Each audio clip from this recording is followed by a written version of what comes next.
Mihawk was once a member of Shanks' crew and is now searching for his true captain, which is believed to be Luffy. This theory is truly a game-changing one if found to be true, and honestly, with the connections I have made by researching this video, it does seem highly likely. So without wasting any more of your time, let's dive right into it. Firstly, we have Draco Mihawk, the strongest swordsman in the world and Zoro's end goal. He is the only pirate in the series to roam through the Grand Line without a crew, and has supposedly always done so, which is the first of many things that stand out about him. Yes, he is the strongest swordsman in the world in present time, but at one point in time this was not truly the case. He was once a young pirate with a dream not all that different from Luffy and Buggy. More on that in just a bit. At one point in time he was as weak as Zoro was back in Baratie, meaning it would have been next to impossible for him to sail and survive the Grand Line alone. Bringing us to Shanks, who I believe was once his lifelong rival and captain. Hear me out, because there's actually a lot that can be used to prove this claim. For starters, I don't just believe him to be a red-haired pirate. I believe he was the first member of the crew, and the former vice captain, before Beckman. Now, Beckman is the current vice captain of the red-haired pirates, and Shanks' right-hand man. But what stands out the most about him is that in the series where each and every character parallels to another, he parallels not to any other vice captain. To me, his role on the crew parallels more to that of Sanji's than it does Zoro. Like he's a womanizer who flirts and pulls anything on two legs,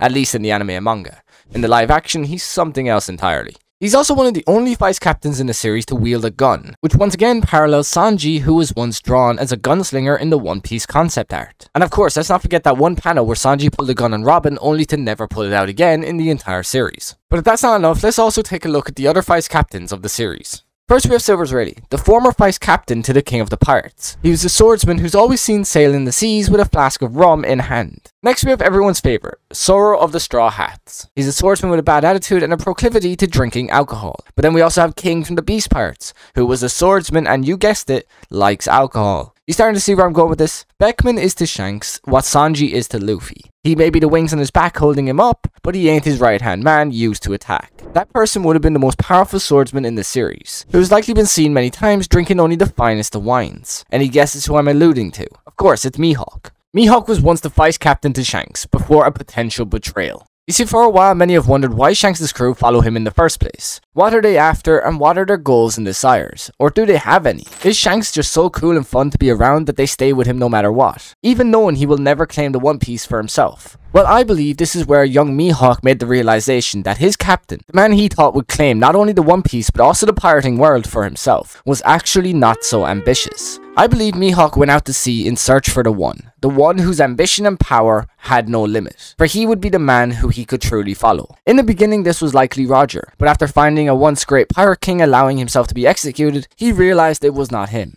But shortly after this execution, he would then discover a certain red-haired boy who was not only strong, but also the son and heir to Roger. It is also very likely that this is the place where that legendary fight from 24 years ago took place between Shanks and Mihawk. As Mihawk isn't the type of guy who would follow someone blindly without first testing their ability, similar to how he tested Luffy at Marineford, but we'll come back to that in just a bit. After their legendary fight, Shanks would have most likely offered him a place on his future crew. This would have been shortly after Roger's death and his departure from the Roger Pirates, meaning Mihawk would have most likely been the first person he asked, marking yet another similarity to how vice captains are usually the first to be asked to join the crew. You see, it's always been weird to me that Yasopp was the first to join Shanks' crew, but was never granted the title of vice captain, meaning there was likely someone who came before him. That of course could only have been Mihawk. But let's for a moment just say that this is true, and Mihawk was once the vice captain of the red-haired pirates. Why did they fall out? And why would Mihawk decide to go it alone? Well, as I mentioned briefly before, I think it ultimately comes down to ambition and timing.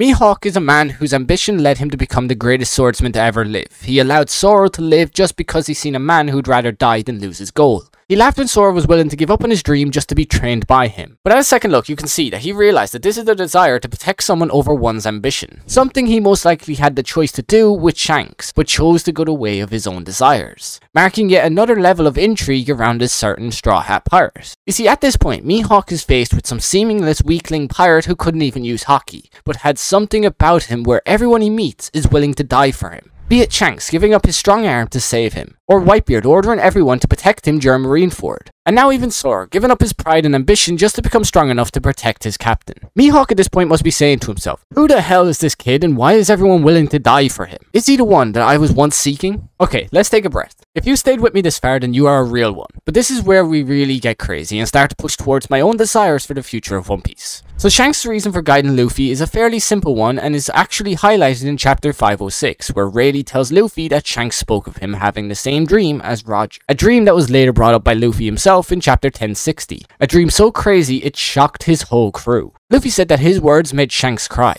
likely because of the Roger connection. From these words, it became clear to Shanks that the ones Roger was waiting for are here, and Luffy is the one that will lead them. But my guy was too green to survive the wide world, so Shanks set up checkpoints along the way to ensure his arrival at Elbaf, where he'd be waiting with everything he'd need to achieve this crazy goal. But upon realizing that Shanks has been going out of his way to help some random pirate, Mihawk would have naturally grown an interest in him. But it wouldn't be until Marineford that Mihawk would have truly learned about the power of this kid. A power he knew must have been what his former captain has been searching for. The power of the true king. It's a power to lead any army into battle, a power that can bring a shift in any losing war. One that makes an enemy into an ally. A power one could pass off and describe as plot armor, but in actuality I refer to it as the Luffy effect. You see, if you haven't realized yet, Luffy's will, ambition and power is second to none, and part of what draws everyone to him. He was far more than just some random upstart pirate at that point in the story, and I believe Mihawk, with his advanced vision, started to truly notice this as well. And I also believe this is what led to Mihawk challenging him to a fight in Marineford. I believe this was all so he could see if he was ready to become his captain, a test Luffy failed.